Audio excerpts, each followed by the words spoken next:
కంద దురద లేకుండా ఎలా చేసుకోవాలి అనే విషయం నేను మీకు చెప్పేస్తానమ్మా. శుభ్రంగా కడిగేసి పెచ్చు తీసుకుందాం.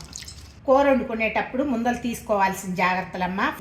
రెండు స్పూన్లు కళ్ళుప్పు, 1 స్పూను పసుపు వేసి కలిపేయండి. కందం తీసుకొని చిన్న చిన్న ముక్కలుగా తరగండి. పెద్ద ముక్కలైతే ఈ జిగురు పోదు, అందుకని చిన్న ముక్కలుగా తరిగామనుకోండి జిగురు పోయి దురద రాకుండా ఉంటుంది. మీరు సరిగ్గా తరగలేదు అని అంటే మీకు గొంతులో కూడా దురద వస్తుందమ్మా.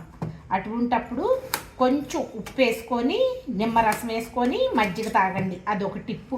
కంద ముక్కల్ని ఇలా కోసుకుందాం. ఈ నీళ్ళల్లో నానబెడదాం చిప్స్ కోసం. పిల్లలకి ఇలా ఫింగర్ చిప్స్ లాగా ఇచ్చేసేయచ్చు.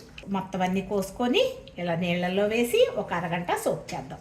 పసుపు పెరుగు వేసి 1/2 అవర్ నానబెట్టాం కదా. ఈ కంద ముక్కల్ని 4-5 సార్లు శుభ్రంగా కడిగి ఇలా వడేసుకున్నాం. కంద ముక్కల్ని వేసేయండి. ఫ్రై కోసం వేయించుదాం. ఇలా గోల్డెన్ బ్రౌన్లో వచ్చే వరకు వేయించండి. వేగుతున్న ముక్కల్లో కట్ చేసుకున్న పచ్చిమిరపకాయలు, కరివేపాకు వేసి ఒకసారి తిప్పేయండి. స్టవ్ ఆఫ్ చేసుకొని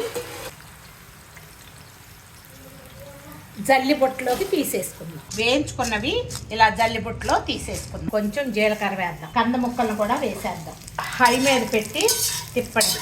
వేగుతున్న కంద ముక్కల్లో ఉప్పు, కారం వేసి ఒకసారి కలుపుదాం. లాస్ట్లో ధనియాల పౌడర్ కానీ చాట్ మసాలా కానీ వేసుకొని కలిపేసి స్టవ్ ఆఫ్ చేసుకొని చారులో కానీ రసంలో కానీ పప్పు కూరల్లో కానీ సైడ్ డిష్గా పెట్టుకొని నంచుకొని తింటే అద్భుతంగా ఉంటుంది. ఈ ఫ్రైని ఒకసారి టేస్ట్ చేసేయండి అమ్మ. Thank you.